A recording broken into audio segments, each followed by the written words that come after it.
இந்த படத்தோட கதை என்னன்னா 1988ல இலங்கை வடக்கு பகுதியில் ஒரு கிராமம் இருக்கு. அந்த கிராமத்துல வாழ்ந்துட்டு வரவங்க தான் கபிலா வேணும். அவங்க பொண்ணுக்கு விடிஞ்சா கல்யாணம். அதனால முத நாள் நைட்டு எல்லா சொந்தக்காரங்களும் அந்த வீட்டுல ஒன்னா கூடியிருக்காங்க. இந்த சூழ்நிலையில இந்திய அமைதிப்படை சேர்ந்த கேப்டன் நவீன் சந்திரா தலைமையிலான ஒரு ராணுவ குழு பாத தவறி அந்த இடத்துக்கு வந்துடுறாங்க. பாதுகாப்பு கருதி அந்த வீட்டுல தஞ்சம் அடைகிறாங்க.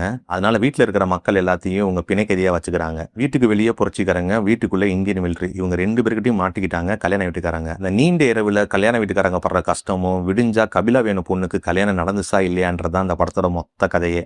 இந்த படம் எப்படி இருந்துச்சுன்னா, இலங்கையில போர் நடக்கிற டைமிங்ல ஒரு சாதாரண மக்கள் அவங்களோட மனநிலை எப்படி இருக்குன்னு சொல்லிட்டு இந்த படத்துல காமிச்சிருக்காங்க. இலங்கை பிரச்சனையை இந்த மாதிரி ஒரு ஆங்கிள் யாருமே இந்த மாதிரி கதை சொன்னதே இல்ல. இலங்கையை சேர்ந்த டைரக்டர் சோமிதரன் தன்னோட சின்ன வயசுல நடந்த விஷயங்களை ஞாபகம் வச்சு இந்த படத்தை எடுத்திருக்காரு. எப்பவுமே கற்பனை விட உண்மைக்கு அடர்த்தி ஜாஸ்தி. இப்படி ஒரு அடர்த்தியான கதையை ஒரே நேர்கோட்டில் போற திரைக்கதையில சொல்லியிருக்காங்க. துப்பாக்கி குண்டுகள் அதிகம் வெடிக்காம இந்த படத்தை எடுத்திருக்காங்க. எல்லாமே SFXல தான் காமிச்சிருக்காங்க. VFXல கூட எதுவுமே காட்டல. SFX மூலமாவே போர் கலவரத்தை ஆடியன்ஸுக்கு கடத்திட்டாங்க. ஃபர்ஸ்ட் ஒரு ½ hour அந்த ஸ்டோரியை செட் பண்றதுக்கு டைம் எடுத்துக்கிட்டாங்க. 88 இலங்கை மக்களோட வாழ்க்கை முறை, அவங்க கலாச்சாரம், அவங்க கல்யாணம் எப்படி பண்ணுவாங்க, இது எல்லாத்தையும் காட்டியிருக்காங்க. இலங்கை போர் டைமிங்ல இந்திய அமைதிப்படை என்ன வேலை செஞ்சாங்க, அதுக்கு புரட்சியாளர்கள் எப்படி பதிலடி கொடுத்தாங்க.